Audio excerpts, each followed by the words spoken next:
মমতা চোর না চোর নয়? জোরে বলুন, কোন সন্দেহ আছে কারো? আজকে আবার শুনছি নাকি ফাইল চুরি করে পালিয়ে গেছে নাকি শুনছি। হ্যাঁ, তবে আমি এখানে বলবো কিন্তু এটা সেটিং এর কাজ চলছে, সব থেকে কিন্তু হই হই করুনি, এটা দিদি মুদির সেটিং। ইমামদের 3000 না 3500 দেয়, শুনছেন তো? আমার কথা শোনো, 10,000 15,000 20,000 করে দেবো, নিয়ে আসো আগে। সাগরটাকে দিতে হবে তো, যেখানে টাকার খনি আছে সেটা আছে মমতার হাতে, তো সে তো চুরি করে বিক্রি করে দিচ্ছে সব। মমতা চোর না চোর নয়? জোরে বলুন, কোন সন্দেহ আছে কারো? ইন্টারন্যাশনাল বল, একটু উচ্চারণ স্ট্যান্ডার্ড ভাষা বল। আজকে আবার শুনছি নাকি ফাইল চুরি করে পালিয়ে গেছে নাকি শুনছি। হ্যাঁ, তবে আমি এখানে বলবো কিন্তু এটা সেটিং এর কাজ চলছে, সব থেকে কিন্তু হই হই করুনি, এটা দিদি মুদির সেটিং। কেন মুসলমান দিদির থেকে সরে যাচ্ছে না? যাই না? যত মুসলমান দিদির থেকে সরবে তত মুদির মাথায় বাস করবে।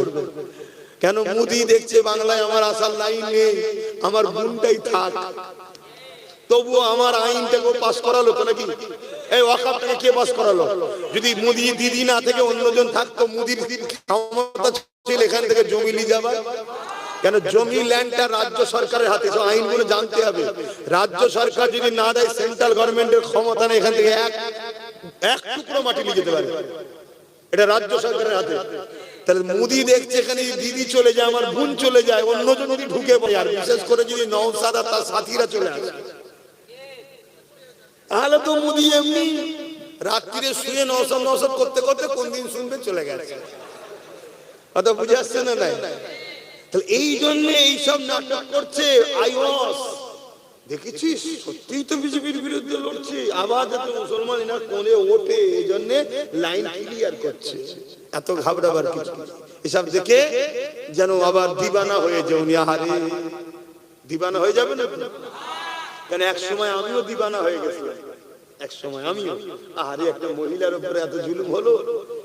আমি নিজের কথা বলছি, এক সময় ভেবেছিলাম যে একটা মহিলার উপরে এত জুলুম করলো বিগত সরকার যে ছিল, একটা মহিলা মানুষ এত মারার কি দরকার ছিল?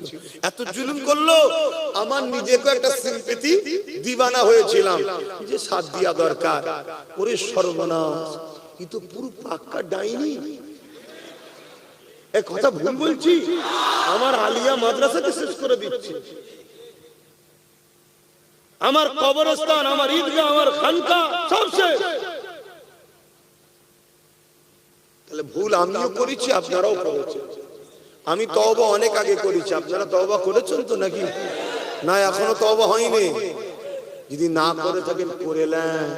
কেন? আমি ওপেন বলে যাচ্ছি, পৃথিবীর কোন মুফতি মাওলানা, মিশর হোক মদিনা হোক, যেখান থেকে খুশি ধরে নিয়ে আয়, আমি চ্যালেঞ্জ দিচ্ছি, যত বড়ই বলিস এবং নবীর হাদিস তো কাটা কারো ক্ষমতা নেই। মোদি আর দিদিকে যারা ভোট দেবে তাদের ঈমান চলে যাবে। এতদিন যারা ভোট দিচ্ছে ঈমান যায়নি, কেন? এতদিন এরা এই জুলুমটা করে না যেটা আজকে করছে। কি? ওয়াকাফকে মিটাচ্ছে। ওয়াকাফ মানে মসজিদ, মাদ্রাসা, কবরস্থান, ঈদগাহ, খানকা, অর্থাৎ ইসলামের পেহচান। ওয়াকাফ যদি না বাঁচে, তোমার ইসলাম আর থাকবে না। শুনছো? ওয়াকাফ হলো ইসলামের মূল একদম, যেখানে মসজিদ দাঁড়িয়ে আছে, মাদ্রাসা দাঁড়িয়ে আছে, কবরস্থান দাঁড়িয়ে আছে, ঈদগাহ দাঁড়িয়ে আছে, খানকা দাঁড়িয়ে আছে। তাহলে আজকে আমার ধর্মকে মিটাতে লেগেছে না লাগে না? এতদিন এ ওসব করেন, তাই চলো চাকরি করে চুরি করেছে, এটা করেছে, ওটা করেছে, কয়লা বালি পায়খানা সব চুরি করেছে। কথা বুঝে আসছে? আরে বাবা, চুরি করেছে খাবার জন্যই তো। এতদিন এসব করেছে, চলো ওটা দুনিয়ার ব্যাপার ছিল, গুনাহ হবে, হ্যান হবে, ত্যান হবে, এইসব ব্যাপার ছিল। কিন্তু এখন যেটা করতে চলেছে, এই ইসলামকে মিটাতে চলেছে।